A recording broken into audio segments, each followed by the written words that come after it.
guys, welcome back to Unleashed, and we are so glad you're with us. And if you could be here in the studio, it's like one of those weird things. We've had to restart this podcast like 3 times. Things keep going down. Interesting, but we're not going to let it hold us back. Anyhow, man, if you were with us last week, we had a great podcast with Mark Pay, musician, guitarist extraordinaire. He brought his guitar with him last week. Go back and watch it. I think it was called Rockin' the Paradise. Wasn't that what it was called? I think it was called Rockin' the Paradise. I think so. And if he messaged me afterwards, because the thumbnail I put up of him for the YouTube version of this, well, for the Spotify as well, it's a picture of he and Tommy Shaw. And unless you were a big Styx fan, you might not know who Tommy Shaw was, but he was their guitar player and one of their songwriters and singers and amazing musician. But anyhow, we had Mark on and we had a blast. One of the funniest podcasts we have ever had. So go back and watch Rockin' the Paradise. You're going to love it. But anyhow, we're glad you're with us. Make sure you give us a like on wherever you go to look for podcasts, whether you're on YouTube or Spotify or wherever you get them, and leave us some comments. We'd love to hear from you. You can also go to unleashed.men if you want to reach out to us. We would love to be able to hear from you, what's happening in your life, any questions you might have. Also, if you wanted to be able to donate to the ministry that we have, it is a 501c3, and you can go through the on the menu on that. You can go through the donate on that. Anyhow, man, this week is coming up on Thanksgiving. Eric, do you guys do you do a big Thanksgiving with your family, or do you kind of keep it small? It's small to medium now, but when I was a kid, it was a big thing. Yeah, it's different now. It's totally different, man. I don't know what's happened, whether just like everyone's doing their own thing anymore. Yeah, I don't know. And I think the political thing that's going on now, there's so many people politically that don't see eye to eye. They're like, you know what? I don't want to have that kind of come any more between us than what's already happened. My family, it's not an issue, though. I know. Mine wouldn't have been either. Yeah, everybody's patriots and good people. Yeah. Weird stuff. But anyhow, we are so glad you're with us today. And, I want to encourage some of you out there that, Thanksgiving is going to be this week. And maybe you know someone who is in need that maybe can't afford to go out and have a great Thanksgiving this year. And maybe pray who that might be that God would send you their way and to be able to give them a hand. Maybe it's going and volunteering at some of the local, like the Christian Center here we have in Anderson. There's a lot of those all over the country. And maybe even take your family, get them involved, and see what it's like to be able to get plugged in and helping someone. What a great opportunity we have to do that. I don't know, Eric, as you get older, and I know you're younger than me, but do you find yourself, it's not so much about yourself anymore. It really is about how can I help somebody else? Oh, absolutely, especially working in the ministry. Yeah. Because when you're young, it's like it's all about me, kind of a deal. But the older I get, even with hunting, because we have a lot of hunters that watch this show, I still love being able to get out and take an animal. I love the story. I love the adventure. But there's something about when you can see, a young person get out there and come alive. They're not sitting around gaming. They're not sitting on their phone. They get to actually see what's happening, in nature. And honestly, that's probably where I feel closest to God. That's where because I see everything that there is. I see everything coming to life at first light. And you know that there is a creator that made all of this stuff. You don't just find that sitting in your, in your den or in your bedroom, gaming, you're doing something. So anyhow, let's kind of get this ball rolling today. We have a special guest with us today, Rob Spaulding from the Christian Center. He is the executive director.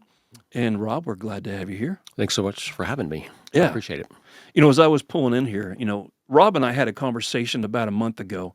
And for those of you that don't know, Eric Foley, like we always say, the man who lives in a van down by the river. This is from, what was his name? From Saturday Night Live. That would be... that was Matt Foley. Matt Foley, yeah. The motivational speaker. Yeah. But, every single week when I come in here, the office here where the podcast studio is a part of the Christian Center. And we're going to get into a little bit about that today, but we see stuff when we come in here all the time, and they do way more than I because I'm only in here once a week. But even coming in here, I see some really crazy stuff sometimes happening out in the street from people that are broken. They're trying to find a way to be able to not just survive the day, but so many times any of us will run to addictions and different things when we feel bad about ourselves, when our worth and value is so low that we're just trying to find a way to kind of unplug from that kind of trauma that we have in our life and try to find some glimmer of hope.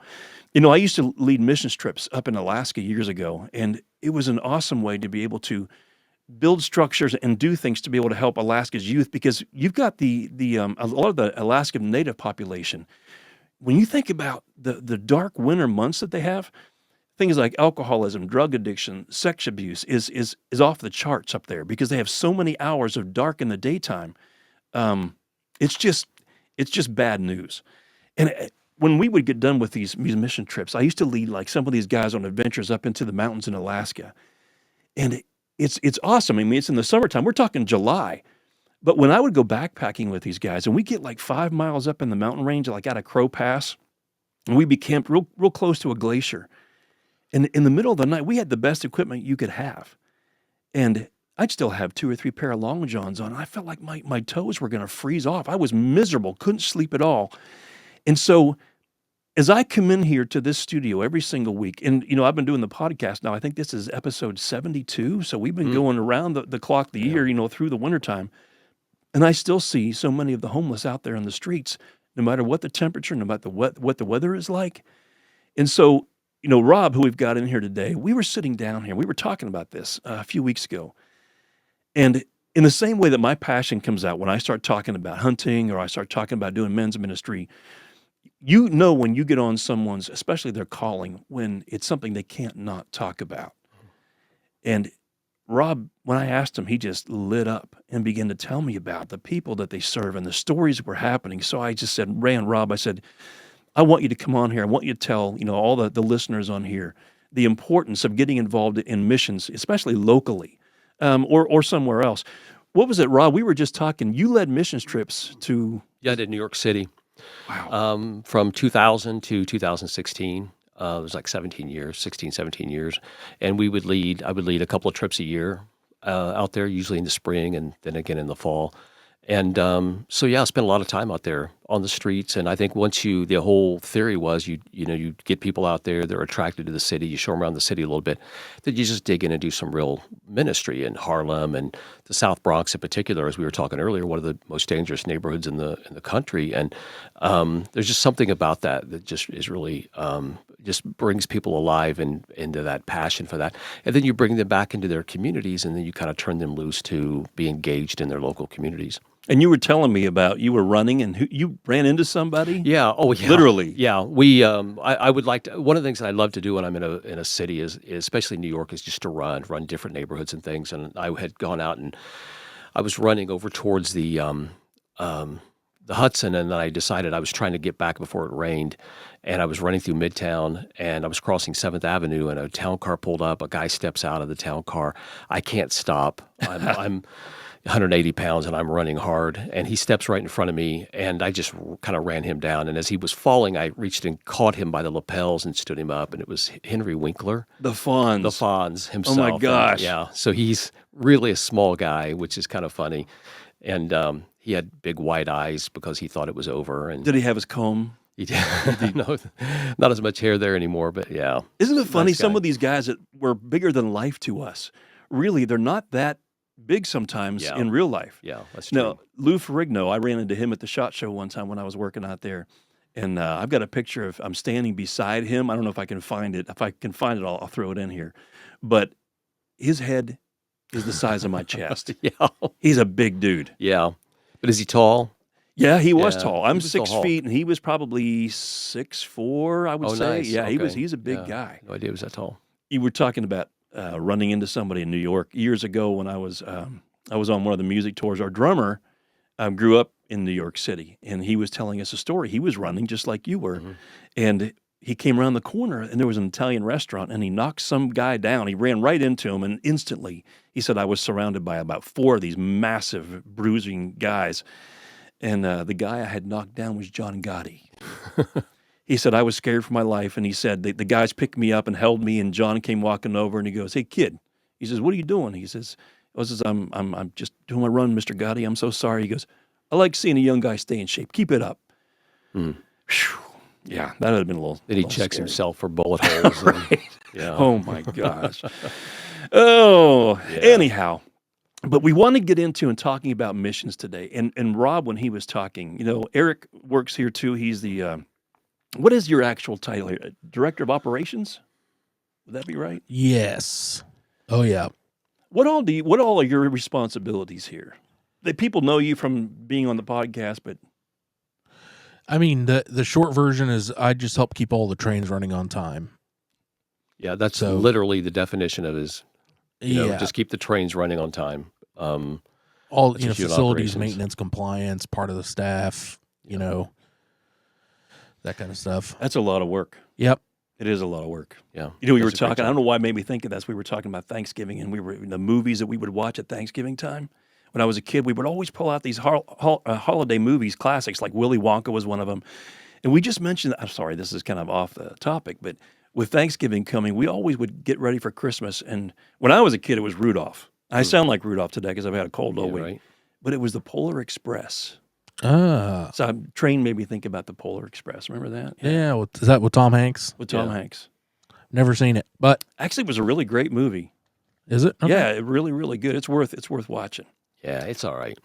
It's all right. Just not a fan. Yeah. You know what That's movie okay. I did go see this week, which What's I that? was glad to see the sequel was better than I hoped it would be, and that was Gladiator 2. Oh, Nice. yeah. Yeah, I've heard some things. Oh, one of my favorite lines, what we do in life echoes in the halls of eternity. Yep. And this one, you know, there was something, if you haven't seen it yet, it's awesome. I Yeah, would but- recommend go seeing it. It lived up to the expectation of a good sequel. Yeah, I'm not a fan of sequels. Godfather 2, though, was know. amazing. But then they went and put Denzel in this. So, Yeah, someone Yeah. posted I made a post about this, and someone said, what's up with him not having an accent like in the movie? Mm. But you have to watch the movie. It won't bother you once you kind of get going in the movie, because I kind of wondered how that was going to work too. Mm. Is how can Yeah. you have all these different actors, but no one's got this accent that, anyhow. yeah. It's worth it. It's, and again, the reason I'm saying with Rob, with his passion for this, when I saw Gladiator, it was what was that, 2000 it came out. Yeah, something like that. And in 2000, I read the book Wild at Heart by John Eldridge. And you connect Oh, those yeah. things together in my life, and the Yeah. impact that it had pushed me into men's ministry in ways that I never really had felt before. And that's what put me on fire to do battle for the hearts of men. Yeah. The whole so thing. so important this right now in this time in our history. That is so important because there's such a push to feminize men in so many ways in our culture. And you walk out of there going, I want to be him. Yeah. I don't want to compromise. One of our guests on here a few weeks ago was Don Higgins. And one of my favorite quotes Don Higgins always says is, my integrity is not for sale. Yep. In those moments when we're called upon to make good decisions, when no one is watching, that's the thing that lets you kind of know the barometer of where you're at. Yep. It's one thing to make a good decision when everybody's watching, right? Yeah, and that's what integrity is. Who you are when no one's watching. And so when we were talking about this, and there was nobody else in here. I mean, Eric was here, but we started talking about this, and the fire was burning in his belly. You could tell with what he's doing here. And I think that they are very fortunate to have both you and Eric in here and doing all this stuff. But Rob, what I want you to do, this whole thing with the Gladiator, kind of weird. We're fighting for the hearts of men. Yeah. But with the Target thing, let me scroll down here. I was looking at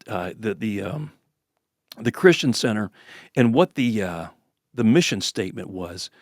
And I don't know if this is the mission statement, but it says the mission is offering a transformed life in Christ to the hungry, hurting, and homeless. Does that sound? Oh, yeah. That's it. It really is.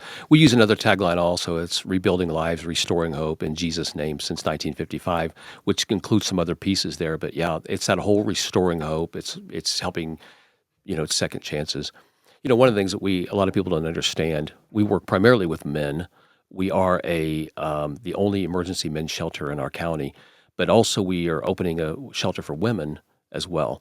But just applying that to men, I think we understand pretty clearly the number one reason for homelessness and for all the side effects of all that is trauma. It's trauma. And everything else you see is just a symptom of that trauma. And when you spend time with somebody and you hear their story, it is so hard to judge somebody. But it's also you like become a cheerleader for them. You're like, man, I want to see you turn this around. And the statistics are often against us, but the need for giving these guys a second chance and sometimes a third and fourth chance, and just the opportunity to overcome that and work through those things. And in the final analysis, it's a relationship with Jesus. but it's also having wrestled with all those demons that give them the freedom that they need to move on. Yeah. You nailed something, and I was ever since you just started answering that, I've been sitting here thinking. You mentioned about once you've heard their story, Hmm. and so many times, we were at we went to see a Christian concert here about a week and a half ago down in Indianapolis. Can't even remember who it was. Now, to be honest with you, isn't that terrible? Can't even remember who it was. But I can tell you this: it was an amazing worship concert, Right. and there's 15,000 people or whatever in the stands. But Now that think night, about that. Isn't that crazy? Chris Tomlin. Okay, 20,000 people show up Yeah. to listen to a Christian artist. I know. I mean, who would have known? I know. And it wasn't, because all the years that I was touring in Christian music, and I saw the other side of it where we were on the tour bus, we'd be backstage or doing the interviews, you get out there, you do the show, and then you get off, and then the people are, would you sign this? And you kind of get back on, and it's really not the real world. It's a different thing. You don't get a good feel for people's stories, like what you were Right. just saying. Right. And I think one of the best things in the world, what happened to me, and I've shared my story on here before, was, hitting bottom in my own life when I had gotten away from all those things, and God took me in a different direction working in men's ministry. And the beautiful thing is, and my hat's off, I mean, Chris Tomlin did an amazing job, and he was personable, and it was a worship service. But being able to work with men, it's real easy to judge somebody from the outside when you see them make a bad decision. But here's the thing. If you knew their story, chances are you'd understand they acted exactly how they should have acted, being what their story was. Doesn't mean it's right. Doesn't mean it was the healthy decision. But it's like any of us. If someone knew our story, when they see us act out in a certain way, we're acting exactly how we should be acting given our story. Right. And I think that's the beautiful thing. When I heard you talking about this the other day was, Yeah. And do you have some stories that you could even share? Well, just in connection to what you just said, I was just sitting there thinking that one of the places we would go in New York is a place called Love Gospel Mission. It's there in the South Bronx. It's on the concourse, the main concourse there, which was, interestingly enough, was based upon the Champs-Élysées in Paris. But it's seen hard times, and we would go there and we would serve food out of a rolling soup kitchen. It's an organization called New York City Relief, or the Relief Bus, and we would serve food. And my sixth time I was there, I was always see the same guy, and he was so prototypical, kind of the homeless guy that you see in every Hallmark movie or whatever. And he's this long gray beard and matted hair, and he's wearing everything he owns. And every time I was there, I'd be serving food out there, and I would always watch this guy. For some reason, he would always draw my attention. And so probably sixth time I was there, I got out, and I just went over and sat down next to him, and I introduced myself. I said, man, I see you, every time I'm here, every time I'm in the South Bronx, I see you. And he turns to me and he goes, I see you too. I mean, they're paying attention to the people who keep coming back because they have a greater impact. Yeah. By always coming back and building those relationships. And though this was the first time I'd spoken to him, we had sort of an unspoken relationship because we saw each other, And so so I said, well, what's it like? What was it like? He said, I've always lived in the South Bronx. I grew up here. And he's telling me his story, alcoholic mother, alcoholic father, living in a small apartment. He watched his mother being beaten, his sisters violated, all the children were beaten. This horrible thing. And as his story's unfolding and he's telling me this, I remember I got up and I was walking away, and I was walking back to the bus, and I was just kind of emotional. And I was thinking at the time, well, of course he's homeless. Of course he's broken. I mean, with a history like that, he didn't have any other options, really. I mean, some people can work through that and be okay, but for the most part, that stays around forever until it's wrestled to the ground, and it still affects every choice that's made their entire life. So of course this guy was homeless. And that was one of the most important lessons that I had to learn and really kind of witness that, was because the brokenness was so profound, and yet he just took it like, yeah, this is what happens when you grow up like that. And I just relate that to everybody that I interact with, because we're all broken on some level. Some are just broken differently and broken much worse. And I think that's important to know, to understand when you're engaging people. So, I do a lot of coaching with people. Been a coach for many, many years, and something that I've learned is, like, when someone is really broken, when someone is really, really hurting like that, I have to be very careful to not, and I don't know how to say this in a way that, let me see if I can try to say it. I'm just going to say it, and then we'll kind of fish it out, is you can't need something from the person you're trying to serve. Right. Because if you're needing something from them, if you're needing them to talk to you a certain way or act a certain way or be really thankful or whatever it is, then you have to really check your own motives Right. of why you're doing something. Right. Because what you just said speaks volumes. He saw you keep coming back, Right. and they're watching. They're watching. Yeah. And it matters. It really does matter. What about a lot go of ahead. people? A lot of people get engaged in missions like that, and I have nothing against people who want to one time try it out, or, I'm only going to serve on Thanksgiving or whatever. I have no problem at all with that. But the people that keep engaging and keep engaging, they build relationships whether they're spoken or not, and they're building trust whether it's spoken or not. And as a result, it's before you're ever going to affect someone's life and tell them about Jesus, you've got to build trust. They have to have a reason to want to hear what you have to say and to believe what you have to say. And I think that's a really important part of that. We were talking the other day about love, and I said, you know what? You cannot love someone until there is trust. Mm-hmm. You can say, well, I love you. I'm talking about that kind of love that goes deep. Even in a marriage relationship, when you think about it, I was working with someone recently, and they were talking about, trust being broken in the marriage. And I said, it's really difficult to extend that love to someone when trust has been broken. It's like trust is like a bank account. It's like when someone does a major withdrawal, when you just shared that story, all those different things, think about how many withdrawals from his life those things caused. Right. And it takes a lot of deposits to get back to where things were. And it may never get back Right. to where it was. But even just being able to build the littlest bit of trust and to see someone move forward.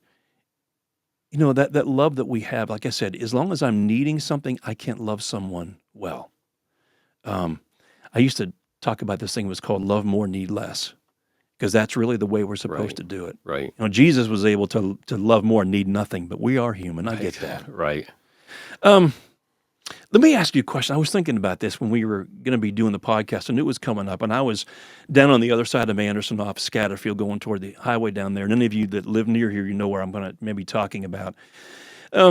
We have a lot of people that will be out on the street corners with their signs, homeless or veteran or, Right. I need help, food, money, whatever.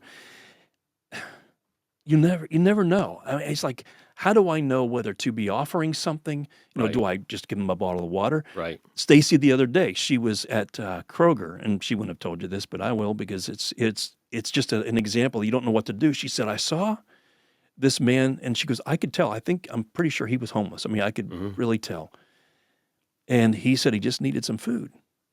So she went in and got him a box of fried chicken, and he came out and he was gone. And she said, I brought the food home to you. She said, but I just never know what to do. Right. How do you, I mean, how do you know? This is a real tricky area because it's that whole thing where you do what you believe is right, and then you let God sort out the rest of it. You do what God's placed in your heart to do. What we discovered is there's a lot of that out by the interstate and things like that. What they discovered, that's basically a business that people run. They're rarely actually homeless, and they're often rarely veterans. And I mean, I hate to say that because that sounds very, very negative towards the whole thing, because there are people, who are in those positions. But considering, when you watch them and you watch their patterns, and then, you recognize somebody in a hotel, coming out of a hotel room or whatever. We had a very similar situation. I saw a guy just said, I'm hungry, I just need food. And I drove around there was a McDonald's a quarter of a mile away, got him a burger and fries and a bottle of water, and I brought it back to him. And he just said, I don't want that. He said, I want money. And then he said, I'll be eating better than you tonight. Yeah. So a lot of times I hate to make people too negative towards that. I mean, the guy that shuffles up to you in front of McDonald's and wants $1 for a hamburger probably needs $1 for a hamburger, and that's a little bit easier to treat, because there's so many of these that are just easy. They're just like any other kind of scam that are run on people. So you got to use a lot of discernment in that. And, Do you remember Larry Crenshaw? Oh, Used to be of the course, chief. yeah. He was a good friend. Yeah, might as well. Yeah, and I remember one time we were just sitting around kind of chatting, and I asked that question. I said, how many of these are really legit? And, police officers who've seen everything out there, and thank you guys for your service, but they sometimes can become jaded because they see a lot of that stuff happening, where Yes, some that's of it's true. real, some of it isn't. Yes. And he said there was one guy, and we followed him. after he was done, and it was out near the Walmart out here. And there was a place where he had parked, went back and got in his Jag. Yeah, it's not. You know, the average, when you look at the national averages of people who just stand at these intersections, they make, usually between 35 and 40,000 a year, tax free. They work 5-6 hour days on average, and they'll move from place to place, but often they'll just stay in a local hotel with 3 or 4 other people, and they'll just work that town until the police get tired of it. And yeah, it's unfortunate because there are people with a lot of staggering needs, which is the reason why we encourage people to, give to organizations that are doing a good job of taking care of people. And I think it's really important. Your donation. For us, for example, I mean, we have audits, we have internal controls, we have a board of directors, and we're very mindful about the way money is spent, the way it's used, the way it's collected, the way it's everything else. And when you see that, and you're just kind of handing a guy. I gave a pregnant woman. I felt so bad. I just felt so compelled to give her money, and I U-turned and I went back and gave her money. And I said, "Oh, I'm sorry, just rode right by you." And it just turns out I saw her later at a restaurant. She wasn't pregnant. she. So maybe those are things that shade us towards people that are truly in need. Yeah. And so we've got to be careful. We've got to use discernment in that. And that's why I just encourage people to, connect with an organization, even if it's not donating money, donate your talents, donate your time, donate food, donate. And you would hope maybe that somehow, because what you did was out of a pure heart, Sure. that somehow down the road, she's going to remember that. Yeah. I think God blesses the giver. I think I don't think you giving out of a good place. I don't think that you are cheated out of a blessing that way. But the person who receives it, maybe not. Back in the day when I was still in music, we were in Nashville, and I was with a group called One, and we were recording like our second or third album, whatever it was. And it gotten dark out. I think it was in the wintertime. It was cold. Mm-hmm. And I went to a McDonald's. And I got 2 Filet-O-Fish sandwiches and some fries and a large Coke, whatever, because we were going to be in the studio late that night. And we had one song that we didn't have a 10th song yet. It had 10 songs. We had 9. Weren't sure what we were going to do yet. We didn't have anything. We thought, well, we're just going to have to come back to Nashville and record it. And I went to McDonald's, came back, and parked in the parking lot. And it was kind of tight between the car that I was in and the vehicle next to me. And when I got out, this guy, he's like right up in my face. Mm-hmm. And I had nowhere to go because my door's open and I'm between that and the car and him. Mm. And he's got me trapped and pinned in there. And he looks at me and I was kind of startled at first, like, okay, what's going to go down here? And he said, "Hey," I'm sorry to scare you. He said, I'm not a robber. He said, I'm not going to do anything. He says, I just haven't eaten in a couple of days. Mm. And he said, I just wondered if you have, because I don't want your money. I just wondered if you have any food to spare. I love that. Mm-hmm. And I said, you know what? Come up with me. I went up onto the steps of the studio, and there was a security guard outside, and they said, well, he can't come in. They'd seen him before, whatever. And so I went inside, and I heated it up in the microwave, and I gave him my fries, and I gave him my Coke, and I gave him one of the sandwiches, and I came back out. And I just sat with him for a moment, and, it was basically, it's one of those things where you want to witness to someone, but you're not trying to witness to somebody, Sure. like making it sound churchy and everything. But he said, man, I'm so sorry that you're in this situation, and just prayed for him, and that kind of a thing. Because I didn't live there. I was going to be leaving, right. So I couldn't really do anything locally to help. Went back in the studio, and I think it was Phil Johnson was producing the album, and I told him what had just happened. And the other guys, they were on a break, and Phil and I went out to the piano, and we sat down and just started playing. And this is one of those songs that came out instantly. Oh, yeah. Like you knew it was God.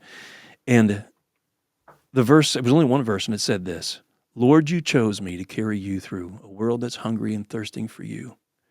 But I fall so short of taking your place, so I need your touch to show them your face. And then the chorus says, it's your touch that I need in my life. It's your mark I want to leave behind. It's your face that I want to show them. It's your touch that I need in my life. We recorded it that night, and it went on the album. But I say that God, like that pregnant woman, will put people in our path, and we have no idea what's going to come out of a situation. Right. Correspondingly, I'm on a subway in New York, and a pregnant lady gets on, and she said, "Look, I don't know any of you people, but I am pregnant and I am hungry. I don't want your money, but if you have anything to eat, I would appreciate it. And it was the most humbling moment because for me, I'm starting to get a little jaded towards that whole thing. Yeah. And she was very pregnant and barefoot, and she sat down. I was lucky; she sat real close to me, so I could engage her a little bit. And I'm one of these people. I carry a piece of fruit in my backpack, and granola bar or protein bar or Right. something like this. And my whole group, they're all looking at me and watching to see what to do. And I just kind of and I'm just started handing her food and everything, and my whole group. And then she, it was a decent ride. I mean, it was a long ride, but she's sharing her story, and it gives us a chance to share our faith. I mean, it was just the perfect opportunity. So if you go into it not trusting any of that, then you also have the possibility of cheating yourself out of a great blessing and an opportunity to really learn something. Well, when we sat down, you were telling me some things about, back during COVID and all that kind of stuff. And before we finish up today, I wanted to go back because some of the stuff that you talked about to me when I was sitting here, some of the numbers were staggering about how God showed up. Sure. Man, would you share just some of that? Yeah. We had, I've got one other story I want to tell you really quick. And this would have been about 3 or 4 years before that. It would have been 2016, 2017. And it was a time where the organization had been in a lot of trouble, and Eric and I were kind of new on staff, and we were really turning this thing around. But sometimes you'd run out of food. And we were standing in the kitchen, and the kitchen manager at the time was in there, and they're like, "Man, we don't know what we're going to serve for dinner. It's about 3:00. We don't know what we're going to serve for dinner." And so let's just pray. We're going to figure this out. We're just going to pray, but first thing, let's pray, and then we'll figure it out. So we're praying, for over the whole situation and the whole circumstance, and we get done praying, and I'm not kidding. There's a rap at the door, and we're standing in the dining room itself. There's a rap at the door, and one of the staff walks over and opens the door, and this kid walks in and goes, "Is this a Christian center?" "Yeah." "Well, we're bringing, these are for you guys," and had a stack of pizzas. And then a girl behind him had a stack of pizza, and the girl behind her had a stack of pizzas. So while we were praying, God had people baking pizzas. Wow. And it was one of the most profound things that have ever happened to me. And it's funny, it's a connection point. That kitchen manager, no longer a part of our team, but what I would run into him, and he would bring that circumstance up, because it was such proof that God, before we were praying, God was making pizzas. And I just thought that was really profound. But when the pandemic hit, this would have been 15th, something like that, of March of 2020, is when it really hit hard here. And everything just shut down, as you know. Everything just began shutting down. And what happened, what we saw, that all the local food pantries shut down. They didn't know what they're dealing with. A lot of them had older volunteers, so they just all closed. And many of them had signs in their windows that said, "Closed till further notice, go to the Christian Center." We have no idea. We have no idea about what's about to hit. And the next thing we know, I mean, literally within a day, we had people lining the block around us. And, we serve hot, nutritious meals 3 times a day. And so it's lunchtime, and we're like, well, the lunchtime crowd's big. Well, then it's massive. And in that 9.5 months from that time, the middle of March, until the end of the year, which would be 9.5 months, we served 151,000 meals. Wow. And the community, we had Holy people. cow. Yeah, we had people in our community that stepped forward and said, "Hey, there are shut-ins and people that are sick, can't get out. We want to deliver those." And they did for almost 12 weeks. We were just delivering meals all over the county. And the sheriff is a good friend of ours, and he said, I'll have my guys, when they're running to this part of the county, just take meals with them that they can drop off. And I mean, it was such a community movement. And we did because the pantries closed, we just got on the phone and we called Second Harvest and Midwest and all these different food banks. We said, just whatever you can send us, whatever we can get. And we did about 1 million pounds of food. Wow. Over that time as well. And, we're the safety net. We're just the community safety net. And I think that's really, really important. And, we don't ever close. And so it's just easy to say, whatever the crisis is, just go to the Christian Center. And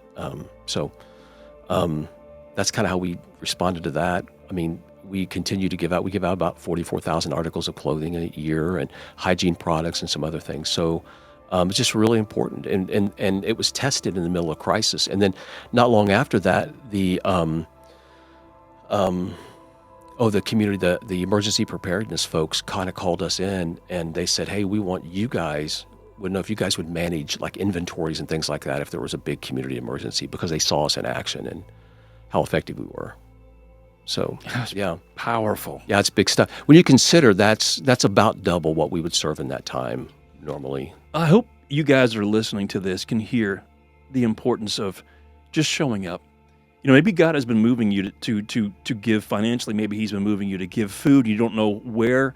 I was talking with a guy this week, and he's been saying to me for weeks, you know, God's saying, you know, feed my children, but he doesn't know what that means. You know, what does that even look like? I think so many times, if we really pay attention to what God is doing, He will put those things in front of us, like those breadcrumbs. And like you said, it's not to judge the person that's there. It's asking for the money. Is this Right. legit? Is it not? Right. It's my heart. If I feel God is moving me to do something, then I do it. Yeah. It's that obedience Yeah. thing. And I think a lot of it is, it's also just by being obedient and just by showing up, like you said. You know, I was in, we were doing a little collaborative thing with a church group that was in New York at the same time we were, not affiliated with us. But what they wanted was, our group was kind of older, a little bit older people. We were in our 40s and stuff.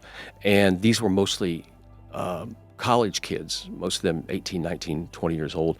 And they said, hey, why don't we do this together so that you guys can kind of, your guys, by then we'd done quite a few of these trips. You guys go along with the kids and help them out. And it was a Christian college, and you know, the kids were so ready to tell these homeless people about Jesus. And I just remember this, that there were some guys, there was a right around from where Fifth Avenue, and then right almost behind Trump Tower on Fifth Avenue, is a place called Sony Plaza. I don't even know if it's still there or not, 10, 12 years ago. And this is where the homeless people would hang out there at night. So we ended up there, and this young girl, and she was great, but she was really sweet, but she walked up and she said, had a bag of food, and she said, hey, are you hungry? And the guy goes, yeah. And she goes, she's holding the food out, and then she goes, oh, wait, I want to tell you about Jesus first. And the guy went, never mind. And I thought, oh, that's an opportunity lost.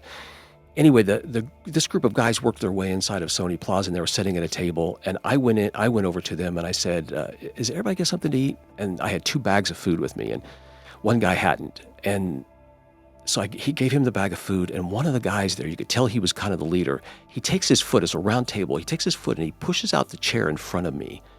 He goes, "Have a seat."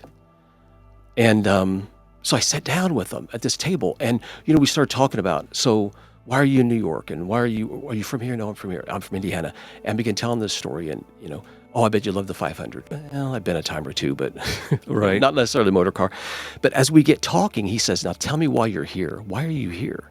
And I said, "Man, we just want to work with the folks on the street. This is an opportunity for me to meet you and interact with you."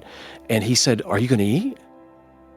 And I said, and I mean, they were waiting for me. So I'm opening the bag of food, and we're just sitting there eating. We're just 5 guys at a table, being 5 guys, Right. you know, just being dudes. And we get talking about this, and then they start asking questions about, well, so you're here with your church, and well, tell us about that. And why would coming to New York be an important part of who you are as a Christian? And and then they start talking about their faith journeys and all this stuff. And I thought, you know, that's a little more time consuming. You know, I'm here because Jesus called me to be here. Yeah. And I'm sitting here at the table with you because Jesus put us here on purpose. Yep. And it's an opportunity that we forget about. It's like, you know, the mechanics of it is, I have food, so I'm going to trade you food for you giving me a minute to tell you about Jesus. And it's so much more relational than that. You know, when I was working on probably the last 2 books, I would go to Panera. That's where I used to write, and people would keep coming up and interrupting me. Yeah. And I would get so irritated. I'm like, I can't write here anymore. My wife would be like, well, go some place new. And then God said, Brent, these are divine appointments. Yeah. It's an opportunity. Because when my heart is changed, the way that I write is different. It's the same thing when I give, like even if I wouldn't have said to somebody, hey, I want to tell you about Jesus, but and then I'll give you the food. No, I'm just going to give you the food because that's what God would do for any of us. Right. He gave us His Son. Right. So because many times they can smell if there's an agenda. And, you know, what is it? Romans 14:4, if there's corrections to be made or manners to be learned, God can handle that without your help. And I think so many times we think it's our job to save the world. No, that's Jesus. Right.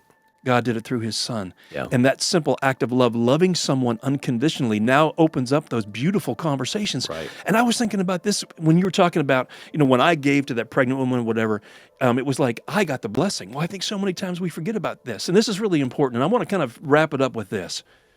When you think about giving, whether it's this holiday season or whenever, I've had people come up and put bags of groceries on my porch, right? Mm-hmm. Where they would just anonymously show up, and I'd come back out, and there'd be like 2 bags of groceries sitting on my porch, and I never found out who it was. Nice. And there've been times when I've been in line at the grocery store and didn't have enough, when someone would say, "I got this," or you're at the drive-through and someone gets that, that Yeah, order it's for pretty you. great. Yeah. But here's what I kind of want to leave you with when you think about this. When you give this holiday season, whether it's giving words of life, whether it's helping someone physically, whether it's putting food on the table, giving them shelter, whatever it is. We talked about this a little bit ago. You can't have an agenda. What am I getting out of this? But when you can freely give because you knew that God freely has given to you, one of the most beautiful things that we receive is, I was thinking about that woman, with what she might be experiencing, knowing she had tried to con somebody. Mm-hmm. Well, she's not going to have the fruit of the Spirit. Right. She's not going to have that love, peace, patience, kindness, all that kind of stuff that we get, the joy that we get. But the person who gives with a clean heart because God moved you to give, that obedience, knowing that we are obedient to our Heavenly Father and that we don't know whether there's a need or not, but God said, I want you to do this. Mm-hmm. Oh my gosh. The cleanness, if I can say it that way, that I feel, the cleanliness that I feel inside. When Jesus is talking about, we want to shine up the outside of the cup, but inside it's so dirty. Mm. When we can get to the place where we don't need to go tell somebody, but we can actually move towards someone and give. One of the greatest gifts we ever get is we get that peace, we get that joy, that blessing that we get from serving others. So, Rob, as we kind of wrap this up today, where can people go if they're looking to be able to give to the mission here? Sure. Well, if somebody needs a Thanksgiving meal, and lots of people do, we're at 625 Main Street in Anderson. We have some partner organizations, one in Chesterfield that's going to be doing porch drops, so just call the city treasurer there and they'll get you on a list.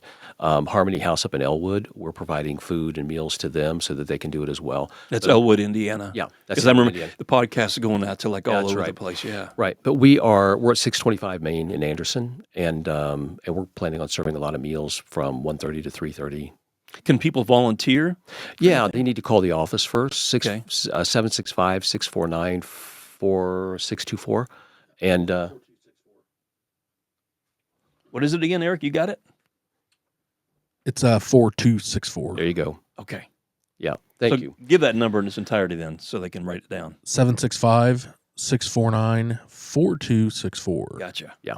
And That I sounds have better. the QR code on the screen if they want to donate. Awesome. And you could, if you want to bring up food and drop it off there at 625 Main, or you want to donate, you can send a check to P.O. Box 1216, Anderson, Indiana, 46015, and we'll put it all to good use. Awesome. Yeah. Well, guys, I hope you have a wonderful holiday. And again, be asking God who he would have you move towards.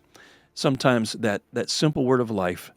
And guys, we talked at the beginning of the podcast about going to see the movie Gladiator. And I'm going, what does that have to do with this?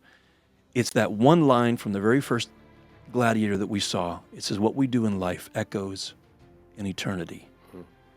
And something that I end so many podcasts with is when a man knows who he is in Christ, that he's been created in the image of the living God, when he is no longer held captive by the opinions of others or cares whether he lives or dies, that man is now extremely dangerous. Dangerous for good because he's been unleashed. And there is nothing more dangerous than to see a good man show up, not be thinking about himself anymore, be thinking about how can I bless others. And you give where God has called you to give, and I guarantee you he will show up and he will meet that need. Anyhow, we are so glad you're with us, and have a great Thanksgiving, and we'll see you next time. Thanks, Rob. Thank you. Thanks, Eric. Appreciate it.